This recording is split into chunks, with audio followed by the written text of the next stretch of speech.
राम जी की सेना चली, राम जी की सेना चली, रावण को जीतने चली, राम जी की सेना चली। वानर भालू जोश में नाचे, आगे है बजरंग बली, राम जी की सेना चली, राम जी की सेना चली।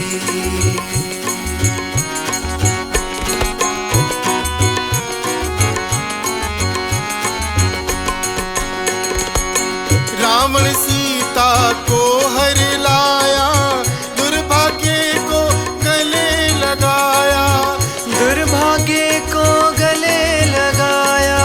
मौत अब है आगे खड़ी, मौत अब है आगे खड़ी, मेरे राम जी की सेना चली, राम जी की सेना चली, रावण को जीतने चली, राम जी की सेना चली, राम जी की सेना चली। राम लक्ष्मण जानकी जय बोलो हनुमान की, राम लक्ष्मण जानकी जय बोलो हनुमान की। माँ भारती को प्रणाम, हिसाली वाली मैया के चरणों में प्रणाम और पावन चिंतन धारा आश्रम की ओर से सभी को जय श्री राम। राम जी की सेना चल दी है, यानी कि अब बारी है युद्ध कांड की। शत्रु तो हर संभव चाल चलता ही है, पर युद्ध में विजयी वही होता है जो बुद्धि, बल, पराक्रम, धैर्य, उत्साह और धर्म का साथ नहीं छोड़ता। यह कांड इसी सत्य को उद्घाटित करता है। तो हम सब भी बनते हैं श्री राम की सेना के सैनिक और सुनते हैं युद्ध कांड। ओम श्री गणेशाय नमः। ओम श्री सरस्वते नमः। ओम श्री हनुमते नमः। ओम श्री गुरुवे नमः। श्री सियावर राम शरणागतम्। श्री सीताराम चंद्राभ्याम नमः। श्रीमद् वाल्मीकि रामायण युद्ध कांड 123वां सर्ग। अयोध्या की यात्रा करते समय श्री राम का सीता जी को मार्ग के स्थान दिखाना। श्री राम की आज्ञा पाकर वह हंस युक्त उत्तम विमान महान शब्द करता हुआ आकाश में उड़ने लगा। उस समय रघुकुल नंदन श्री राम ने सब ओर दृष्टि डालकर चंद्रमा के समान मनोहर मुख वाली मिथिलेश कुमारी सीता से कहा, विदेह राज नंदिनी, कैलाश शिखर के समान सुंदर त्रिकूट पर्वत के विशाल श्रृंग पर बसी हुई विश्वकर्मा की बनाई लंकापुरी को देखो, कैसी सुंदर दिखाई देती है। इधर इस युद्ध भूमि को देखो, यहाँ रक्त और मांस की कीच जमी हुई है। सीते, इस युद्ध क्षेत्र में वानरों और राक्षसों का महान संहार हुआ है। विशाल लोचने, यह राक्षस राज रावण राख का ढेर बनकर सो रहा है। यह बड़ा भारी हिंसक था और इसे ब्रह्मा जी ने वरदान दे रखा था, किंतु तुम्हारे लिए मैंने इसका वध कर डाला है। यहीं पर मैंने कुंभकर्ण को मारा था, यही निशाचर प्रहस्त मारा गया है और इसी सम्रांगण में वानर वीर हनुमान ने धूम्राक्ष का वध किया है। यही महामना सुषेण ने विद्युन्माली को मारा था और इसी रणभूमि में लक्ष्मण ने रावण पुत्र इंद्रजित का संहार किया था। यही अंगद ने विकट नामक राक्षस का वध किया था, जिसकी ओर देखना भी कठिन था। वह विरूपाक्ष तथा महापार्श्व और महोदर भी यही मारे गए हैं। अकंपन तथा दूसरे बलवान राक्षस यही मौत के घाट उतारे गए थे। त्रिशरा, अतिकाय, देवांतक और नरांतक भी यही मार डाले गए थे। युद्धोन्मत्त और मत्त ये दोनों श्रेष्ठ राक्षस तथा बलवान कुंभ और निकुंभ ये कुंभकर्ण के दोनों पुत्र भी यही मृत्यु को प्राप्त हुए।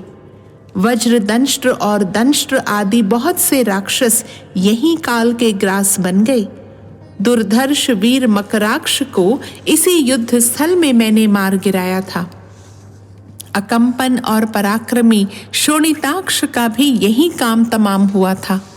यूपाक्ष और प्रजंघ भी इसी महासमर में मारे गए थे। जिसकी ओर देखने से भी भय होता था वह राक्षस विद्युजिह्व यही मौत का ग्रास बन गया।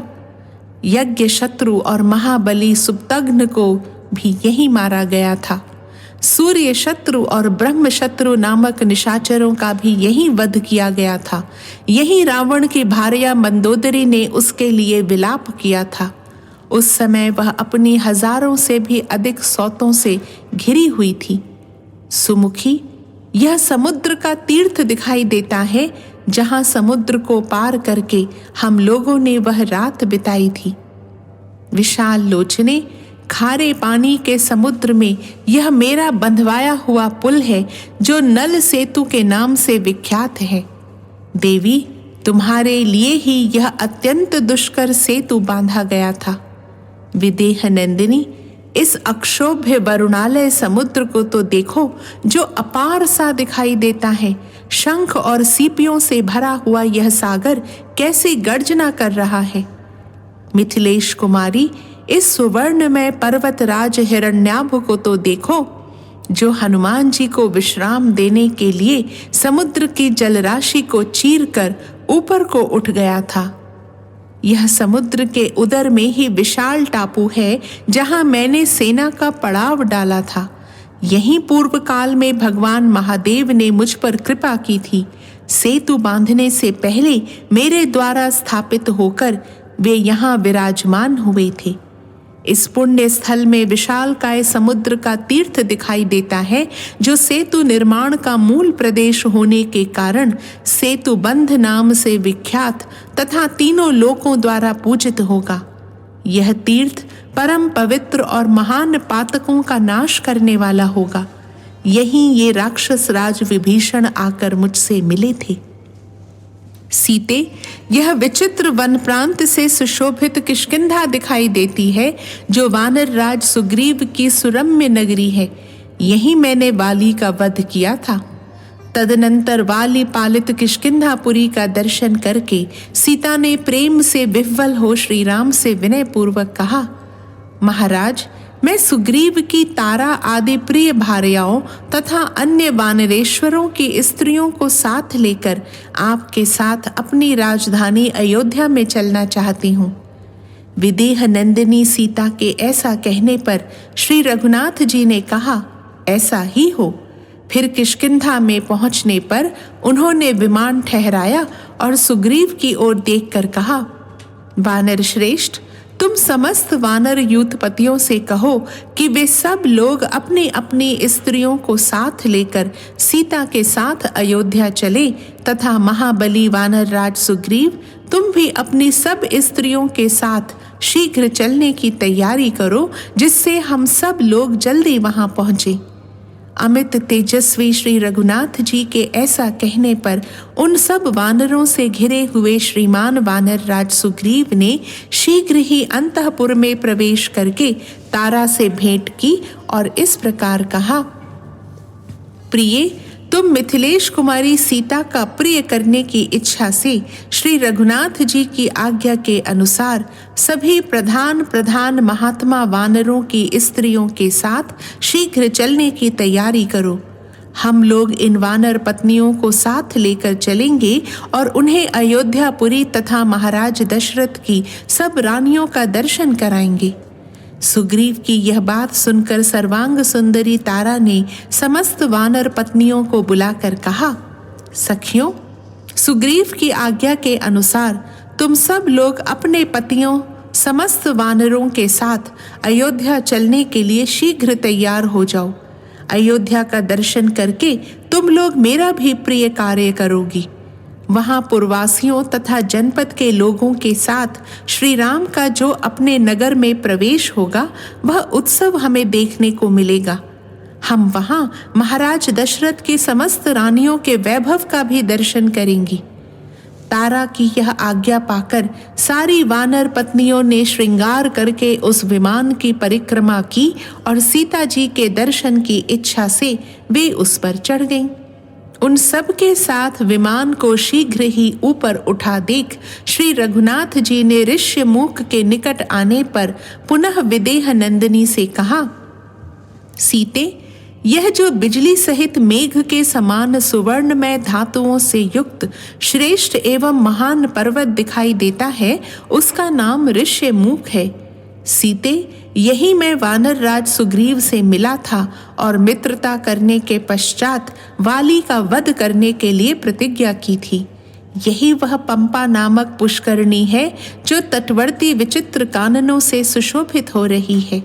यहाँ तुम्हारे वियोग से अत्यंत दुखी होकर मैंने विलाप किया था। इसी पंपा के तट पर मुझे धर्मपरायणा शबरी का दर्शन हुआ था। इधर वह स्थान है जहाँ 1 योजन लंबी भुजा वाले कबंध नामक असुर का मैंने वध किया था। विलासशालिनी सीते, जन स्थान में वह शोभाशाली विशाल वृक्ष दिखाई दे रहा है जहाँ बलवान एवं महातेजस्वी पक्षी प्रवर जटायु तुम्हारी रक्षा करने के कारण रावण के हाथ से मारे गए थे। यह वह स्थान है जहाँ मेरे सीधे जाने वाले बाणों द्वारा खर मारा गया, दूषण धराशायी किया गया और महापराक्रमी त्रिशरा को भी मौत के घाट उतार दिया गया। वर वर्णिनी, शुभ दर्शनी, यह हम लोगों का आश्रम है तथा वह विचित्र पर्णशाला दिखाई देती है जहाँ आकर राक्षस राज रावण ने बलपूर्वक तुम्हारा अपहरण किया था। यह स्वच्छ जलराशि से सुशोभित मंगलमयी रमणीय गोदावरी नदी है तथा वह केले के कुंजों से घिरा हुआ महर्षि अगस्त्य का आश्रम दिखाई देता है। यह महात्मा सुतीक्ष्ण का दीप्तिमान आश्रम है और विदेह नंदिनी वह शरभंग मुनि का महान आश्रम दिखाई देता है जहाँ सहस्त्र नेत्रधारी पुरंदर इंद्र पधारे थे। यह वह स्थान है जहाँ मैंने विशालकाय विराध का वध किया था। देवी, तनु मध्य में ये वे तापस दिखाई देते हैं जिनका दर्शन हम लोगों ने पहले किया था। सीते, इस तापसाश्रम पर ही सूर्य और अग्नि के समान तेजस्वी कुलपति अत्रि मुनि निवास करते हैं। यहीं तुमने धर्मपरायणा तपस्विनी अनुसुईया देवी का दर्शन किया था। सुतनु, वह गिरिराज चित्रकूट प्रकाशित हो रहा है। वहीं कैकेयी कुमार भरत मुझे प्रसन्न करके लौटा लेने के लिए आए थे। मिथिलेश कुमारी, यह विचित्र काननों से सुशोभित रमणीय यमुना नदी दिखाई देती है और यह शोभाशाली भरद्वाजाश्रम दृष्टिगोचर हो रहा है। यह पुण्य सलिला त्रिपथगा गंगा नदी दिख रही है जिनके तट पर नाना प्रकार के पक्षी कलरव करते हैं और द्विज वृंद पुण्य कर्मों में रत हैं। इनके तटवर्ती वन के वृक्ष सुंदर फूलों से भरे हुए हैं। यह श्रृंगवेरपुर है जहाँ मेरा मित्र गुह रहता है। सीते, यह यूप मालाओं से अलंकृत सरयू नदी दिखाई देती है जिसके तट पर मेरे पिताजी की राजधानी है। विदेह नंदिनी, तुम वनवास के बाद फिर लौटकर अयोध्या को आई हो, इसलिए इस पुरी को प्रणाम करो। तब विभीषण सहित वे सब राक्षस और वानर अत्यंत हर्ष से उल्लसित हो उछल उछल कर उस पुरी का दर्शन करने लगे। तत्पश्चात वे वानर और राक्षस श्वेत अट्टालिकाओं से अलंकृत और विशाल भवनों से विभूषित अयोध्यापुरी को, जो हाथी घोड़ों से भरी थी और देवराज इंद्र की अमरावती पुरी के समान शोभित होती थी, देखने लगे। इस प्रकार श्री वाल्मीकि निर्मित आर्ष रामायण आदि काव्य के युद्ध कांड में 123वां सर्ग पूरा हुआ। रामो राजमणिः सदा विजयते, रामं रमेशं भजे। रामेणाभिहता निशाचरचमू, रामाय तस्मै नमः। 124वां सर्ग। श्री राम का भरद्वाज आश्रम पर उतरकर महर्षि से मिलना और उनसे वर पाना। श्री रामचंद्र जी ने 14वां वर्ष पूर्ण होने पर पंचमी तिथि को भरद्वाज आश्रम में पहुंचकर मन को वश में रखते हुए मुनि को प्रणाम किया।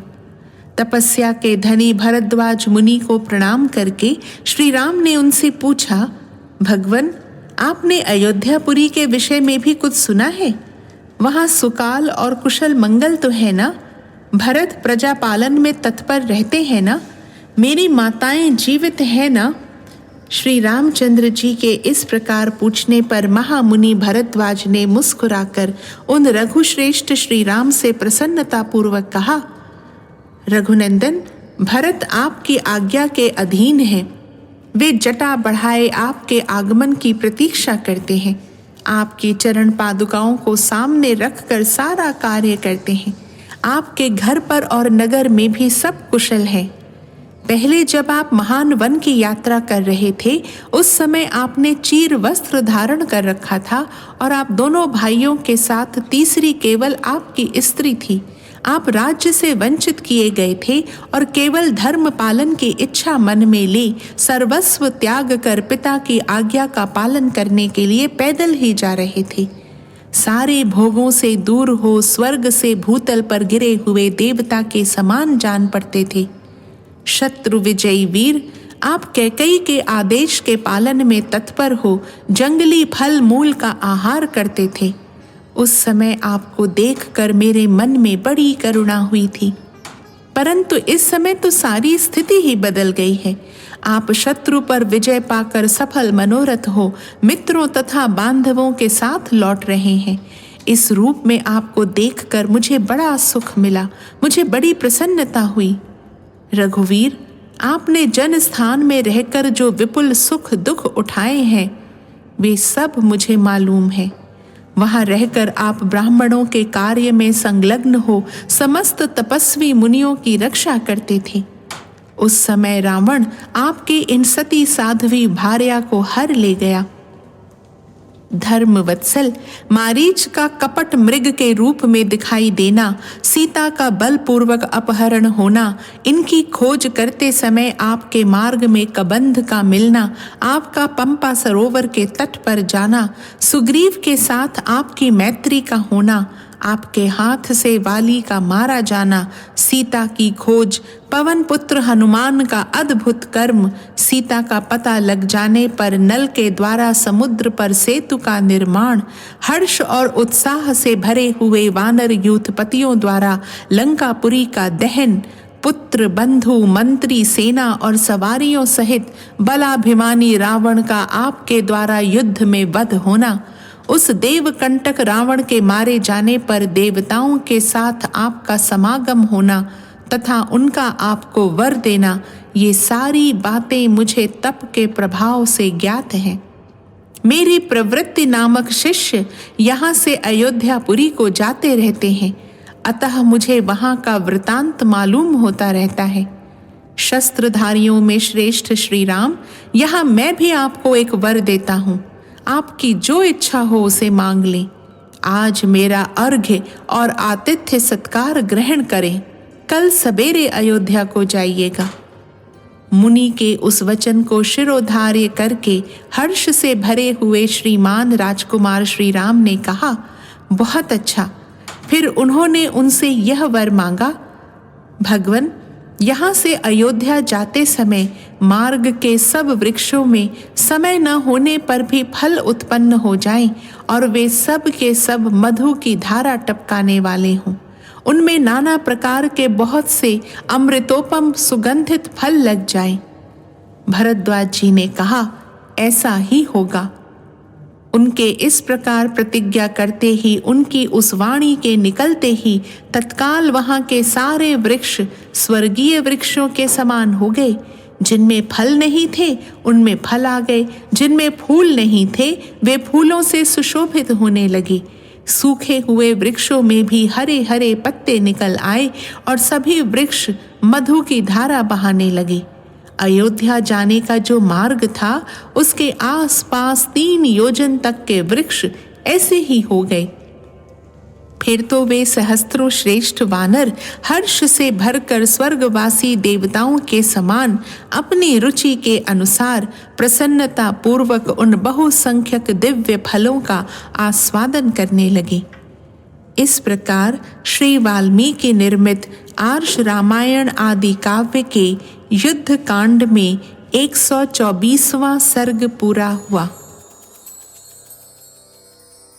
रामो राजमणिः सदा विजयते, रामं रमेशं भजे, रामेणाभिहता निशाचरचमू, रामाय तस्मै नमः। 125वां सर्ग। हनुमान जी का निषादराज गुह तथा भरत जी को श्री राम के आगमन की सूचना देना और प्रसन्न हुए भरत का उन्हें उपहार देने की घोषणा करना। भरद्वाज आश्रम पर उतरने से पहले विमान से ही अयोध्यापुरी का दर्शन करके अयोध्या वासियों तथा सुग्रीव आदि का प्रिय करने की इच्छा वाले शीघ्र पराक्रमी रघुकुल नंदन श्री राम ने यह विचार किया कि कैसे इन सब का प्रिय हो। विचार करके तेजस्वी एवं बुद्धिमान श्री राम ने वानरों पर दृष्टि डाली और वानर वीर हनुमान जी से कहा, कपिश्रेष्ठ, तुम शीघ्र ही अयोध्या में जाकर पता लो कि राजभवन में सब लोग कुशल तो है ना। श्रृंगवेरपुर में पहुंचकर वनवासी निषाद राज गुह से भी मिलना और मेरी ओर से कुशल कहना। मुझे सकुशल, निरोग और चिंता रहित सुनकर निषाद राज गुह को बड़ी प्रसन्नता होगी, क्योंकि वह मेरा मित्र है, मेरे लिए आत्मा के समान है। निषाद राज गुह प्रसन्न होकर तुम्हें अयोध्या का मार्ग और भरत का समाचार बताएगा। भरत के पास जाकर तुम मेरी ओर से उनका कुशल पूछना और उन्हें सीता एवं लक्ष्मण सहित मेरे सफल मनोरथ होकर लौटने का समाचार बताना। बलवान रावण के द्वारा सीता जी के हरे जाने का, सुग्रीव से बातचीत होने का, रणभूमि में वाली के वध का, सीता जी की खोज का, तुमने जो महान जलराशि से भरे हुए अपार महासागर को लांघकर जिस तरह सीता का पता लगाया था उसका, फिर समुद्र तट पर मेरे जाने का, सागर के दर्शन करने का, उस पर पुल बनाने का, रावण के वध का, इंद्र ब्रह्मा और वरुण से मिलने एवं वरदान पाने का और महादेव जी के प्रसाद से पिताजी के दर्शन होने का वृतांत उन्हें सुनाना। सौम्य, फिर भरत से यह भी निवेदन करना कि श्री राम शत्रुओं को जीतकर परम उत्तम यश पाकर सफल मनोरथ हो राक्षस राज विभीषण, वानर राज सुग्रीव तथा अपने अन्य महाबली मित्रों के साथ आ रहे हैं और प्रयाग तक आ पहुंचे हैं।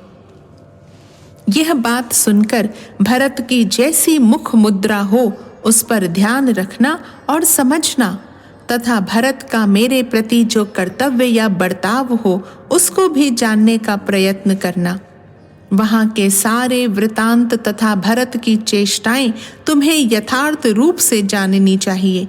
मुख की कांति, दृष्टि और बातचीत से उनके मनोभाव को समझने की चेष्टा करनी चाहिए। समस्त मनोवांछित भोगों से संपन्न तथा हाथी, घोड़े और रथों से भरपूर बाप दादों का राज्य सुलभ हो तो वह किसके मन को नहीं पलट देता। यदि कैकेयी की संगति अथवा चिरकाल तक राज्य वैभव का संसर्ग होने से श्रीमान भरत स्वयं ही राज्य पाने की इच्छा रखते हों तो वे रघुकुल नंदन भरत बेखटके समस्त भूमंडल का राज्य करें। मुझे उस राज्य को नहीं लेना है। उस दशा में हम कहीं अन्यत्र रहकर तपस्वी जीवन व्यतीत करेंगे। वानर वीर, तुम भरत के विचार और निश्चय को जानकर जब तक हम लोग इस आश्रम से दूर न चले जाएं, तभी तक शीघ्र लौट आओ। श्री रघुनाथ जी के इस प्रकार आदेश देने पर पवन पुत्र हनुमान जी मनुष्य का रूप धारण करके तीव्र गति से अयोध्या की ओर चल दिए। जैसे गरुण किसी श्रेष्ठ सर्प को पकड़ने के लिए बड़े वेग से झपट्टा मारते हैं, उसी तरह पवन पुत्र हनुमान तीव्र वेग से उड़ चले। अपने पिता वायु के मार्ग अंतरिक्ष को, जो पक्षीराज गरुण का सुंदर गृह है, लांघ कर गंगा और यमुना के वेगशाली संगम को पार करके श्रृंगवेरपुर में पहुंचकर पराक्रमी हनुमान जी निषादराज गुह से मिले और बड़े हर्ष के साथ सुंदर वाणी में बोले, तुम्हारे मित्र ककुत्स कुलभूषण सत्य पराक्रमी श्री राम सीता और लक्ष्मण के साथ आ रहे हैं और उन्होंने तुम्हें अपना कुशल समाचार कहलाया है। वे प्रयाग में हैं और भरद्वाज मुनि के कहने से उन्हीं के आश्रम में आज पंचमी की रात बिताकर कल उनकी आज्ञा ले वहां से चलेंगे। तुम्हें यहीं श्री रघुनाथ जी का दर्शन होगा। गुह से यों कहकर महातेजस्वी और वेगशाली हनुमान जी बिना कोई सोच विचार किए बड़े वेग से आगे को उड़ चले। उस समय उनके सारे अंगों में हर्ष जनित रोमांच हो आया था। मार्ग में उन्हें परशुराम तीर्थ, वालुकिनी नदी, वरूथी, गोमती और भयानक सालवन के दर्शन हुए। कई सहस्त्र प्रजाओं तथा समृद्धशाली जनपदों को देखते हुए कपिश्रेष्ठ हनुमान जी तीव्र गति से दूर तक का रास्ता लांघ गए और नंदीग्राम के समीपवर्ती खिले हुए वृक्षों के पास जा पहुंचे।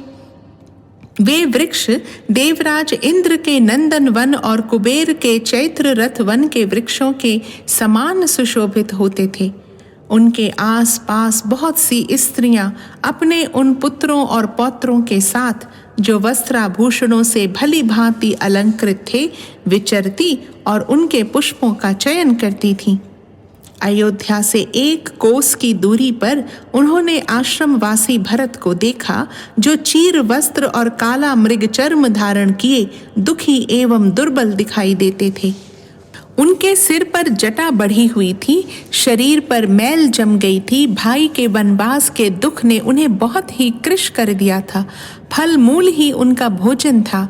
वे इंद्रियों का दमन करके तपस्या में लगे हुए थे और धर्म का आचरण करते थे। सिर पर जटा का भार बहुत ही ऊंचा दिखाई देता था। वल्कल और मृग चर्म से उनका शरीर ढका था। वे बड़े नियम से रहते थे। उनका अंतःकरण शुद्ध था और वे ब्रह्मर्षि के समान तेजस्वी जान पड़ते थे। रघुनाथ जी की दोनों चरण पादुकाओं को आगे रखकर वे पृथ्वी का शासन करते थे। भरत जी चारों वर्णों की प्रजाओं को सब प्रकार के भय से सुरक्षित रखते थे। उनके पास मंत्री, पुरोहित और सेनापति भी योग युक्त होकर रहते और गेरुए वस्त्र पहनते थे। अयोध्या के वे धर्मानुरागी पुरवासी भी उन चीर और काला मृग चर्म धारण करने वाले राजकुमार भरत को उस दशा में छोड़कर स्वयं भोग भोगने की इच्छा नहीं करते थे। मनुष्य देह धारण करके आए हुए दूसरे धर्म की भांति उन धर्मज्ञ भरत के पास पहुंचकर पवन कुमार हनुमान जी हाथ जोड़कर बोले, देव, आप दंडकारण्य में चीर वस्त्र और जटा धारण करके रहने वाले जिन श्री रघुनाथ जी के लिए निरंतर चिंतित रहते हैं, उन्होंने आपको अपना कुशल समाचार कहलाया है और आपका भी पूछा है। अब आप इस अत्यंत दारुण शोक को त्याग दीजिए। मैं आपको बड़ा प्रिय समाचार सुना रहा हूँ। आप शीघ्र ही अपने भाई श्री राम से मिलेंगे। भगवान श्री राम रावण को मारकर मिथिलेश कुमारी को वापस ले सफल मनोरथ हो अपने महाबली मित्रों के साथ आ रहे हैं। उनके साथ महातेजस्वी लक्ष्मण और यशस्विनी विदेह राजकुमारी सीता भी हैं। जैसे देवराज इंद्र के साथ शची शोभा पाती हैं, उसी प्रकार श्री राम के साथ पूर्ण कामा सीता जी सुशोभित हो रही हैं। हनुमान जी के ऐसा कहते ही कैकेयी कुमार भरत सहसा आनंद विभोर हो पृथ्वी पर गिर पड़े और हर्ष से मूर्छित हो गए। तत्पश्चात 2 घड़ी के बाद उन्हें होश हुआ और वे उठकर खड़े हो गए। उस समय रघुकुल भूषण श्रीमान भरत ने प्रियवादी हनुमान जी को बड़े वेग से पकड़कर दोनों भुजाओं में भर लिया और शोक संसर्ग से शून्य परमानंद जनित विपुल अश्रु बिंदुओं से वे उन्हें नहलाने लगे। फिर इस प्रकार बोले, भैया तुम कोई देवता हो या मनुष्य जो मुझ पर कृपा करके यहाँ पधारे हो? सौम्य, तुमने जो यह प्रिय संवाद सुनाया है, इसके बदले मैं तुम्हें कौन सी प्रिय वस्तु प्रदान करूं? मुझे तो कोई ऐसा बहुमूल्य उपहार नहीं दिखाई देता जो इस प्रिय संवाद के तुल्य हो।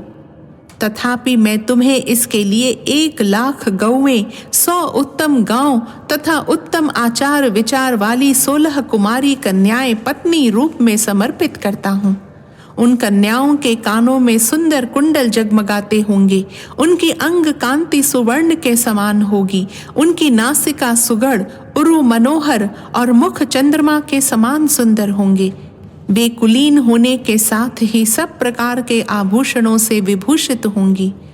उन प्रमुख वानर वीर हनुमान जी के मुख से श्री रामचंद्र जी के आगमन का अद्भुत समाचार सुनकर राजकुमार भरत को श्री राम के दर्शन की इच्छा से अत्यंत हर्ष हुआ और उस हर्षातिरेक से वे फिर इस प्रकार बोले। इस प्रकार श्री वाल्मीकि निर्मित आर्ष रामायण आदि काव्य के युद्ध कांड में 125वां सर्ग पूरा हुआ।